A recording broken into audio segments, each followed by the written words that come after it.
when you flip the Big L Lifestyles of the Poor and Dangerous cover for United Palace, you got to know when you do that. Absolutely. What comes with that? Nah, for sure. And you know, I think doing that was definitely a very big statement, especially for someone so big young statement at the time. for sure. You know what I'm saying? And I think it still was something that I don't look back on and regret, though. You know what I'm saying? No, because I think the album's dope, and I think Yeah. I think you just got to kind of know, like, all right, yo, if Yeah, we're gonna redo the Big L cover, we got some responsibility here. Yeah. It's shoes. But I also wasn't even trying to be like, yo, I'm Big L. Like, that wasn't what I was trying to say.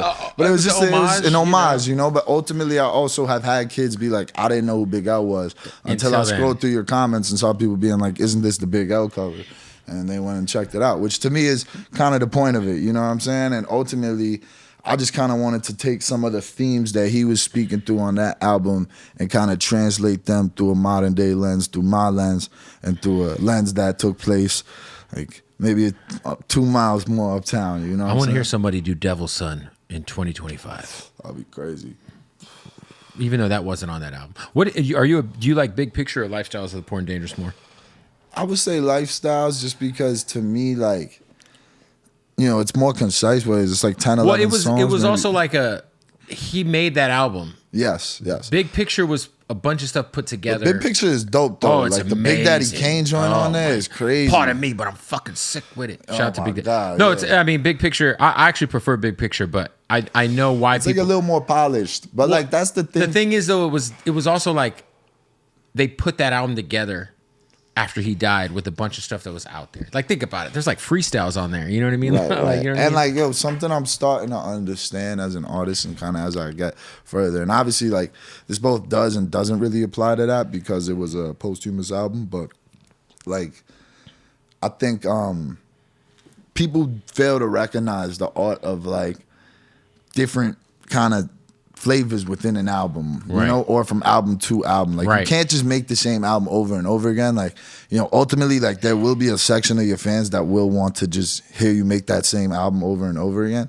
But I think, like, more and more artists are realizing, like, that's not the right thing to do. Well, yeah, I think Tyler recently has done a good job on a commercial scale. He's always been good at, like, reinventing every album himself. has its own aesthetic, its own vibe, its own sound. It's like, okay. But like, it doesn't even need to be within every album. Like, ideally it would be like every album, and that's a luxury that not every artist has. Like, you know what I'm saying? But, you know, I think that's something to also be respected, and just like seeing, like, all right, like, this album, like, you know, like, I don't know, like, if you close your eyes and think about, like, the color of an album, right? You know what I'm saying? Like, how vibrant is that color? Like, how, like, you know what I'm saying? Like, you don't gotta think about it, like, you know what I mean? Like, for sure. If it's supposed to be blue, like, how blue does it look? You know what I mean? Like, I feel like that. You know what I mean? Like, maybe I'm just high as fuck. No, that's some real shit, though. You know what I mean? Like, I feel like it's interesting, too, because I feel like more artists should think that, like, before we put this album out or before we figure out the artwork, let's listen to all the songs that we got.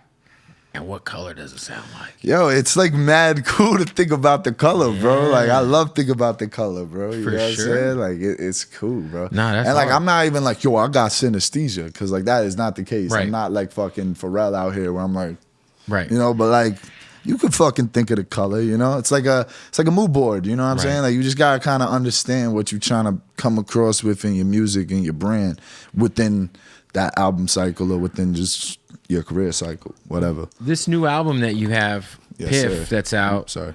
You have some legendary features. I definitely do, man. You definitely, from the last album to this one, the features are crazy. Hell yeah, man. You got Currency. That. Yep.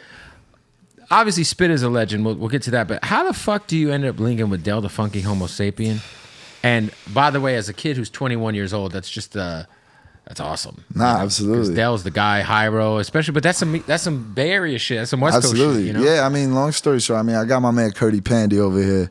You know, he's been killing it as my DJ. He's also a super talented producer out of Richmond, Virginia. But we was out in L.A.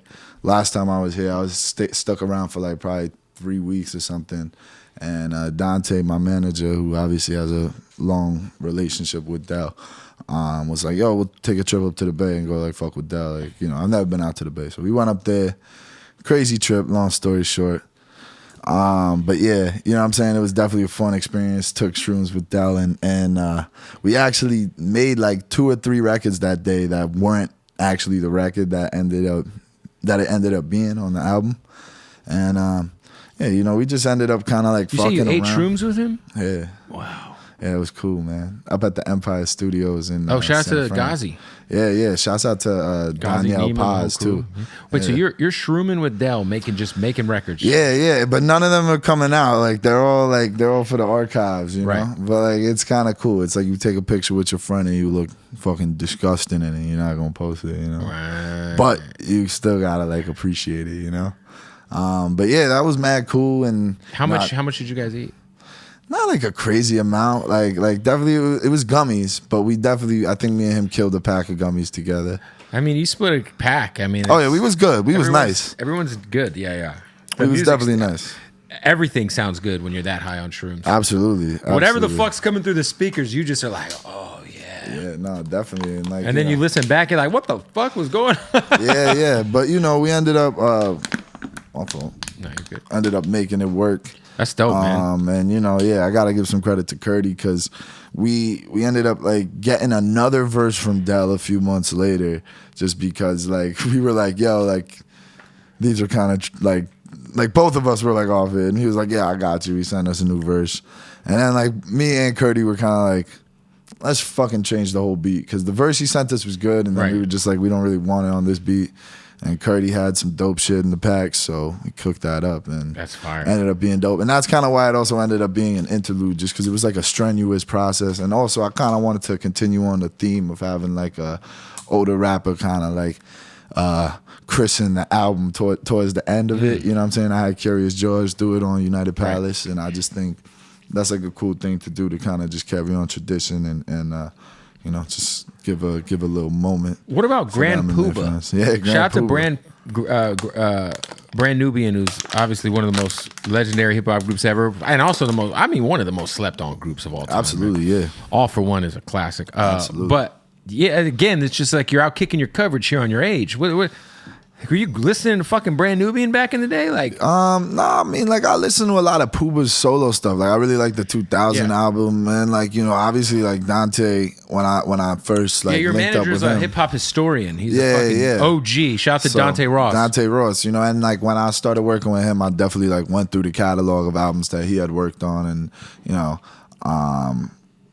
a lot of them I was already familiar with, but like, it's kind of like doing some digging, yeah. So I kind of like re-explored it through that, and like, you know, there's definitely some dope joints on the Puba record. Amazing is one of my favorites, and fucking were you guys in the bar sample? I don't know why I love it. Were you guys in the studio like together for this record? Or? Nah, that didn't happen. We just basically the story on that is like shout out Mike Shav. He had sent me a beat, and he had sent me a bunch of beats. And like I just kind of wrote like a bunch of shit on that beat, and then when I was like playing back an early version of the album for my managers Dante and Salim, we were like figuring out what we wanted to do with features and like what songs we were keeping, what songs we weren't. Right. And like the name Grand Puba came up, and we were all kind of like, yeah, that would actually be kind of crazy.